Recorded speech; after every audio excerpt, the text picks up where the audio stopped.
ఉద్యమంలో ఉప ఎన్నికలు వస్తే నాకు కూడా కేసీఆర్ గారు నాకు అవకాశం ఇచ్చారు.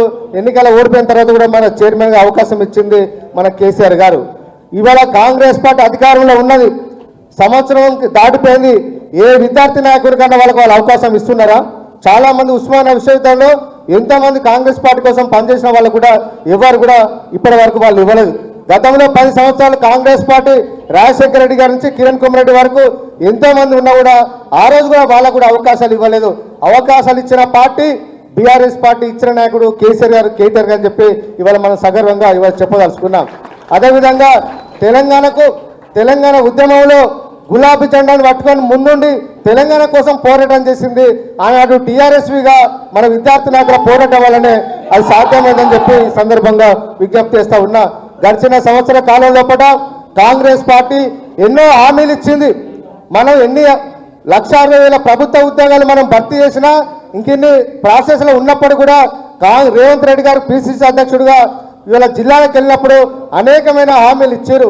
నేను అధికారంలోకి వస్తే, కాంగ్రెస్ పార్టీ అధికారంలోకి వస్తే 100 రోజుల్లో పట్టే 2 లక్షల ప్రభుత్వ ఉద్యోగాలు భర్తీ చేస్తా అని చెప్పి ఆ రోజు ఈ రాష్ట్రంలోని ప్రజలకు, విద్యార్థులకు, నిరుద్యోగులకు అందరికీ హామీ ఇచ్చి ఇవాళ సంవత్సరం 13 నెలలు దాటిపోయినా కూడా ఇవాళ ఉద్యోగాలు వేయలేని పరిస్థితి ఉన్నది.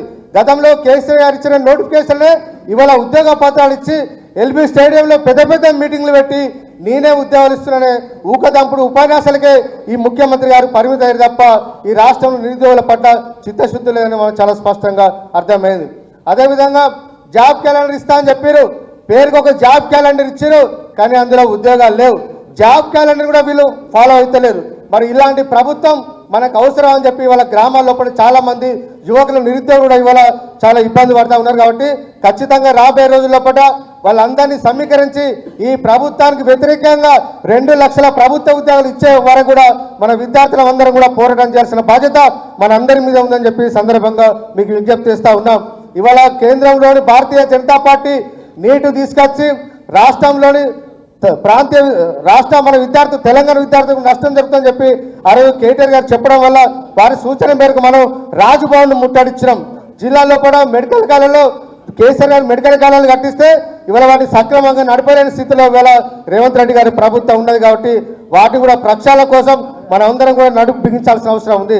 అదేవిధంగా కేటీఆర్ గారి సూచన మేరకు మన గురుకులాల్లో చాలామంది విద్యార్థులు సరైన భోజనం పెట్టకపోవడం వల్ల చాలామంది విద్యార్థులు ఇవాళ చనిపోయే పరిస్థితి ఉన్నది. అనారోగ్యాలతో హాస్పిటల్లో వాడే పరిస్థితి చాలామంది ఇబ్బందులకు గురయ్యారు.